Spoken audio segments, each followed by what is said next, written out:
Welcome to Linguist Access Podcast, where we all get together to learn more about inspiring stories behind every journey that will give you the courage to push past challenges and overcome obstacles, all for God's glory, with your host, Shalini Oritavis. Hi everyone, welcome to Linguist Access Podcast. My name is Sha, and of course I'm just so excited to share to you not only a friend, but a very important person because he's one of my first students actually in Linguist Access tutorial. Yes, and I know his story. So I don't want to talk about more in details because I know he has a lot to share to all of us. So now I would like to ask, of course, this is about his journey, how he became a good nurse, a successful nurse in the United Kingdom, and the ups and downs. Of course, I know it was not an easy ride, but definitely he had his share of stories. So, hi, Vaughn. Welcome to the show. Hello, everyone. Mm-hmm. It's nice to talk to you again and to be here. I know, My I privilege. know. Yeah, and I've been always looking forward, talking to you, and this is really the best time because I'm not just going to talk to you personally. We have also audience there who will really see for themselves and watch for themselves what or how your life out. Before we start, actually, I would like to congratulate you because you've already reached the social media platform, and it's really a nice avenue for you, really, to reach everyone who would need your expertise on this and the linguistics in terms of taking the IELTS OET. So well done, well done. You are an inspiration to me. You all started it. Yeah, I'm a novice here and you're an expert. So I have to hear more about, the tips and bits and pieces about it. But anyway, is there anything I missed in your bio that you want our listeners or viewers to know more about? Okay, just to introduce myself, as per the description a while ago. Yeah, I am a nurse back there in the Philippines. 6 years ago now, and I started reviewing with Ma'am Sha for almost a year of review. I took for those who have not watched the vlogs I made, I took the IELTS 4 times.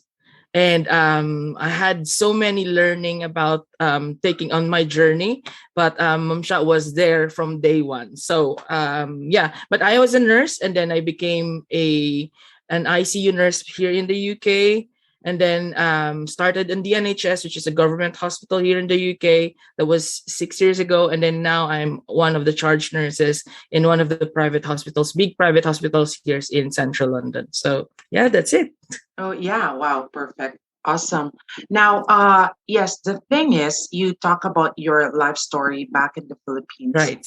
Yes. And I know that it was a bit challenging, but I think at the same time, what really pushed you to decide, bakit kailangan ko umalis ng bansa? Why do I have to go to UK? Why do I have to leave the country?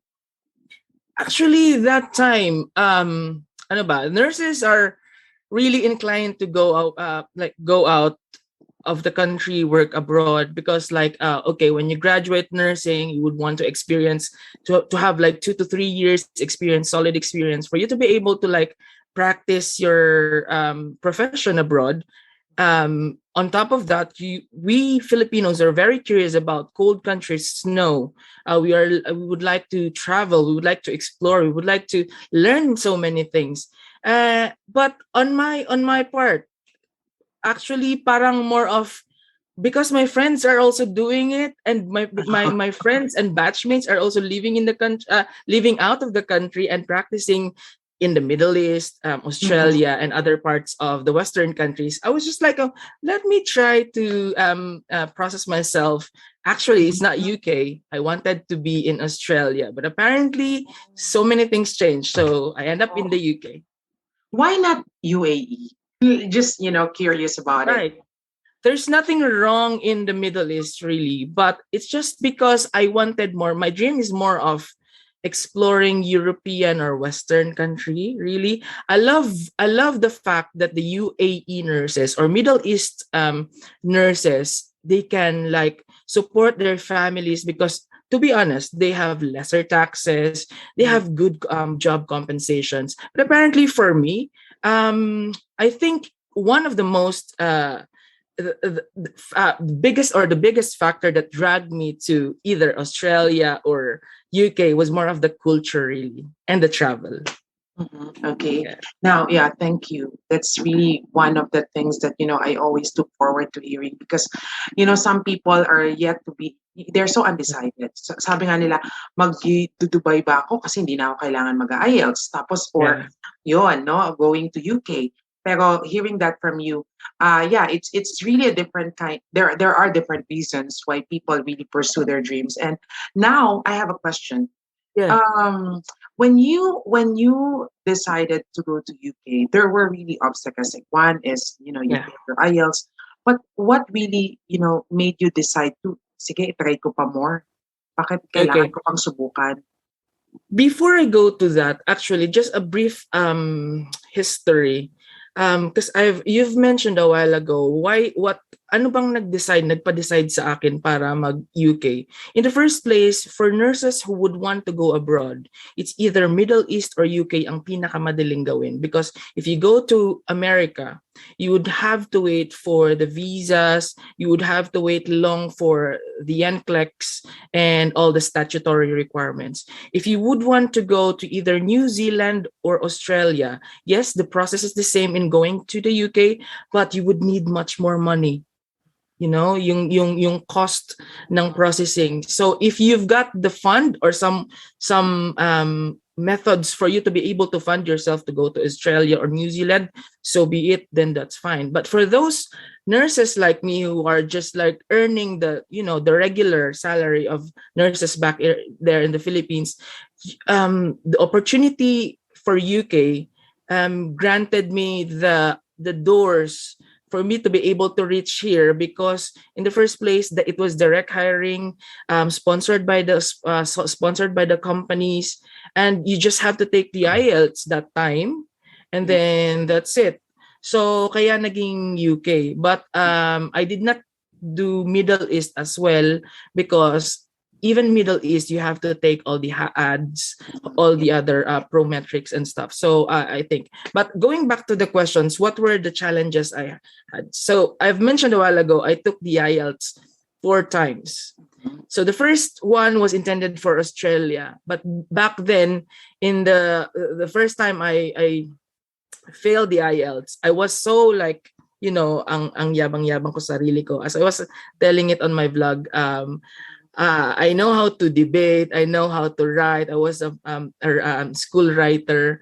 And we Filipinos are so proud of ourselves that we can speak English and write English very, very well. But apparently, we didn't realize that IELTS is a technical test, not only your knowledge, but also technical.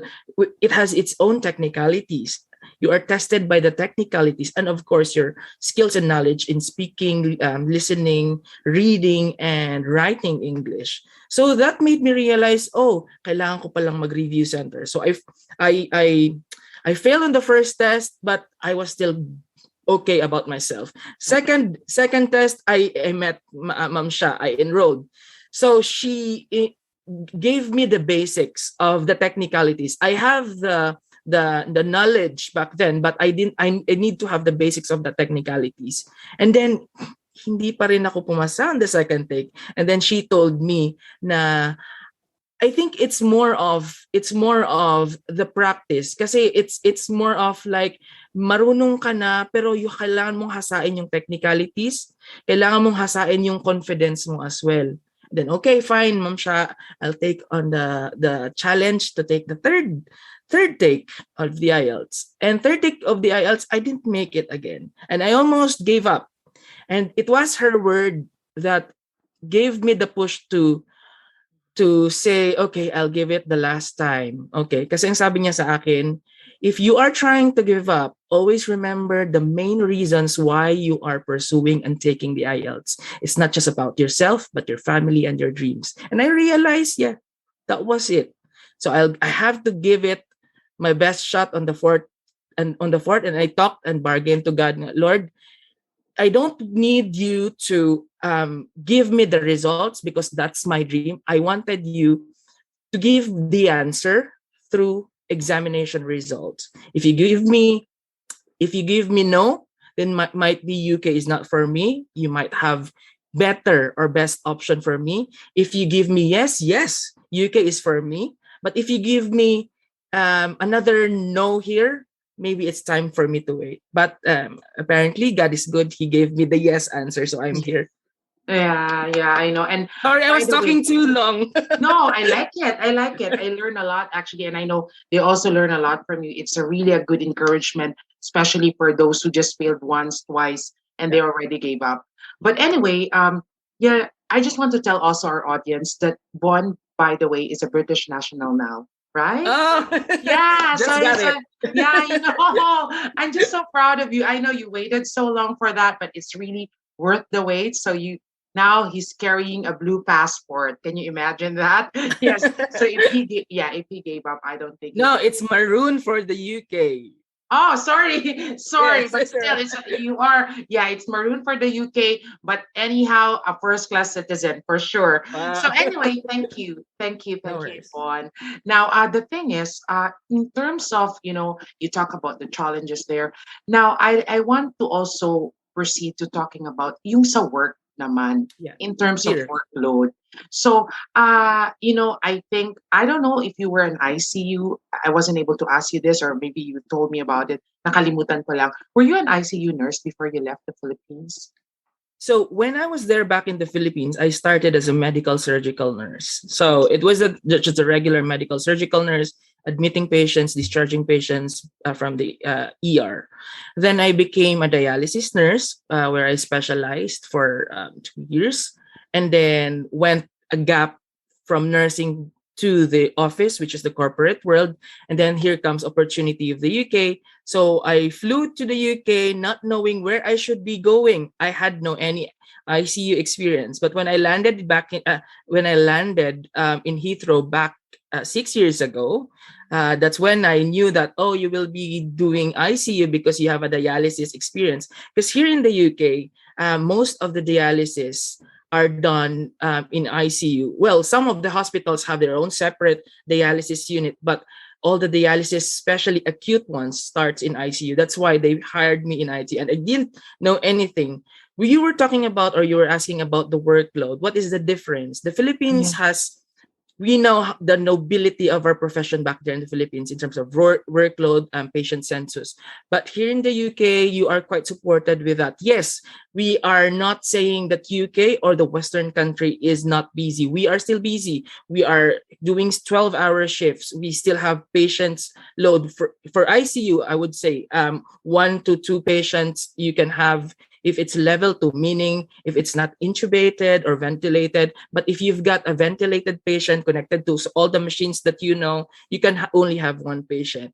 Well, one patient might sound quite, it's kind of easy, but no, it's also challenging because the difference is back in the here in the Western country, it's more nurse led. It's more nurse autonomy. You decide and you consult, but you have the autonomy to decide and tweak something for your patient care. It's not more of like we're just relying on the doctor's order, but we challenge also the doctors to have a better outcome for the patient. Mhm. So it's Yeah. more, I mean, the responsibility is really different from what was your responsibility way back. Yes, right? Am I right? I Yes. would say yes. Yeah. Mhm. So, the adjustment, like how long did or were you able to adjust? Matagal ba? Mahirap, especially with the To be training and all of this. well, to be honest, it varies from one person to another. Okay, I'll just tell my own story, no, because I cannot really represent others. But Mhm. this is also a story of others who are also like relating to my story. So I would say I cannot put dates on how long did I adjust. Mhm. Especially number one, if this is your first country to be an OFW or overseas worker, it's gonna be a shocking culture. It's a culture shock. Number one, culture, weather, people.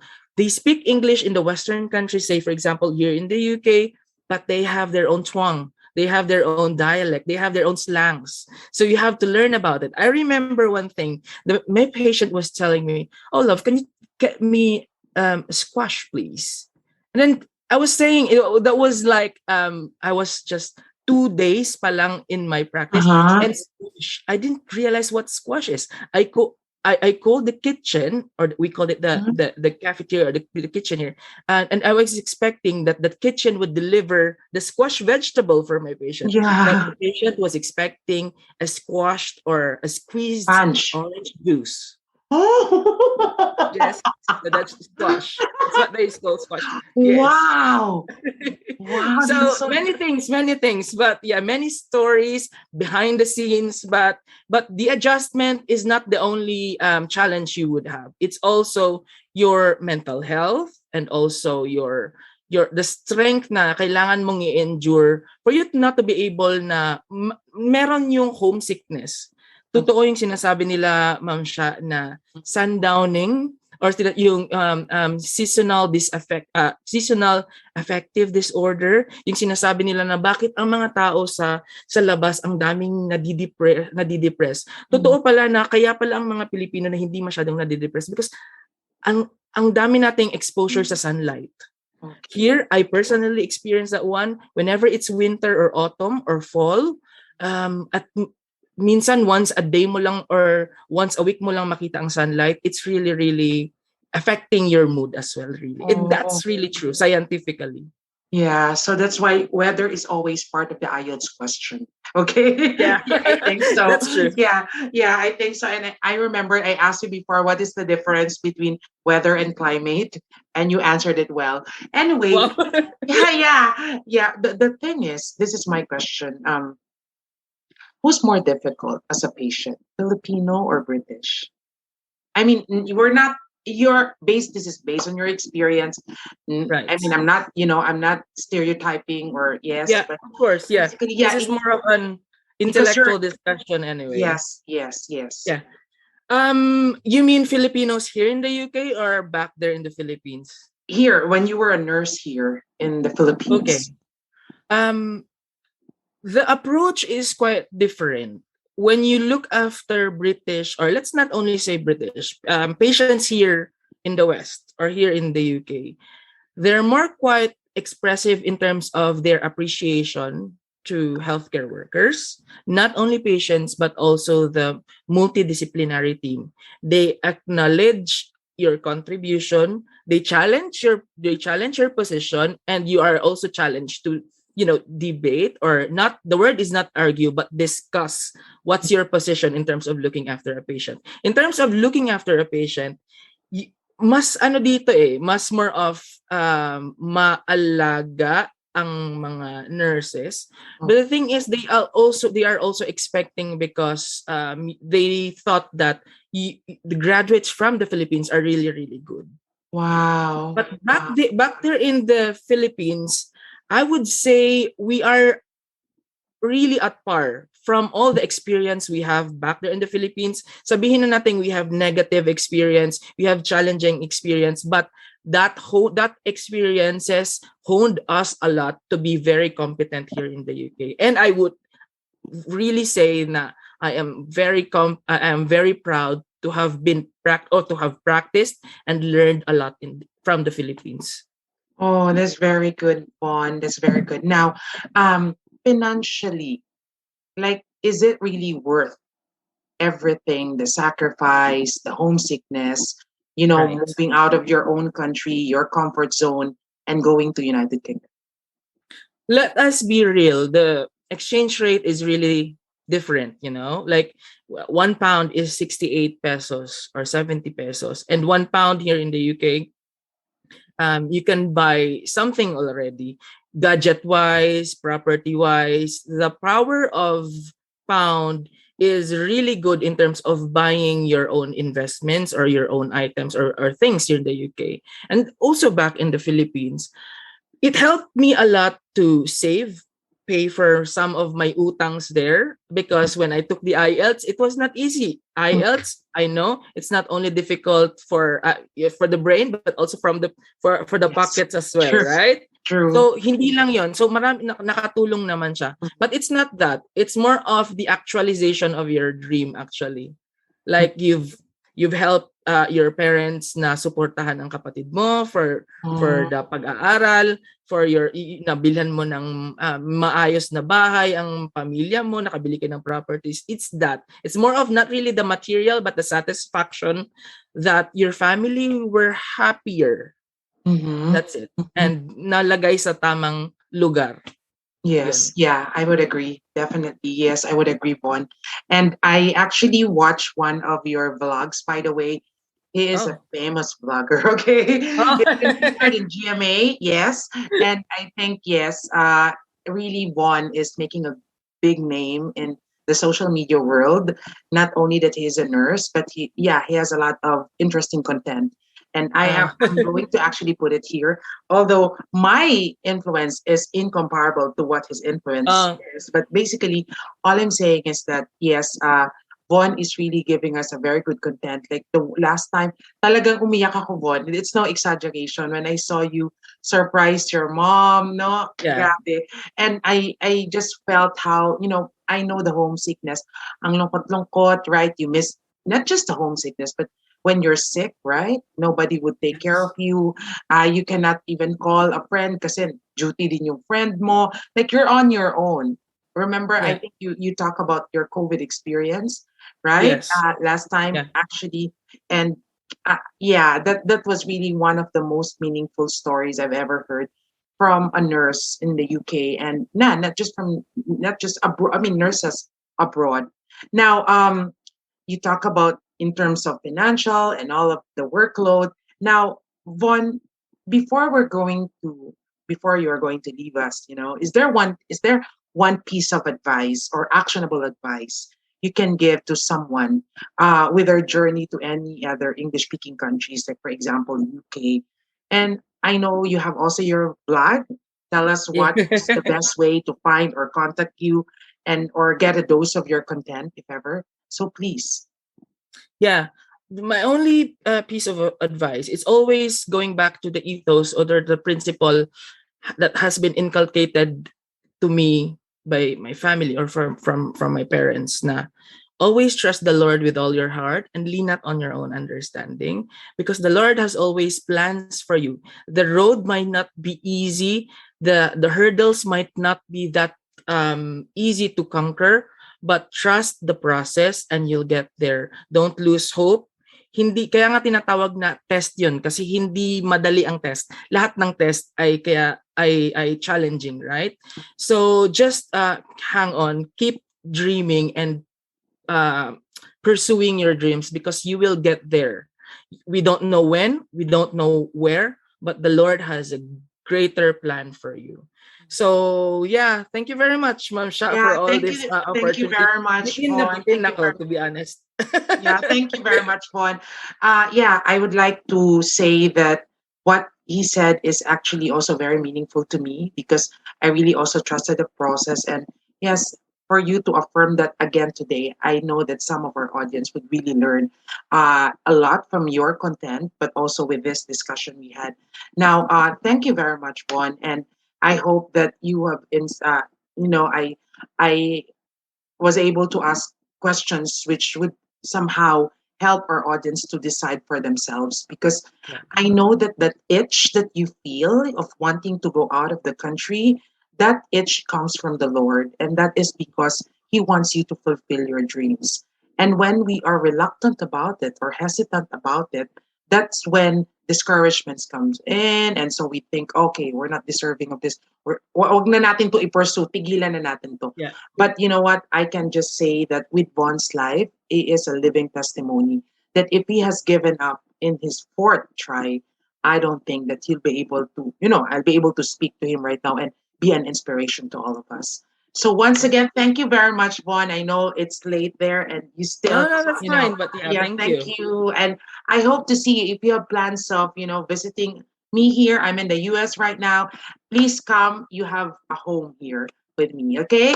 So thank you very much, Vaughn. See you again soon. And to our audience, I would like to say that there are good contents that you are going to watch from his blog. I may have limited influence or number of viewers from my blog, but basically with Vaughn, I can really know for sure why he was specially picked by the GMA team, because his blog is really making a big difference there. Thank you for listening to Linguist Access Podcast. Please give us a review on iTunes. Leave a comment. Like, share, and subscribe. See you on the next episode.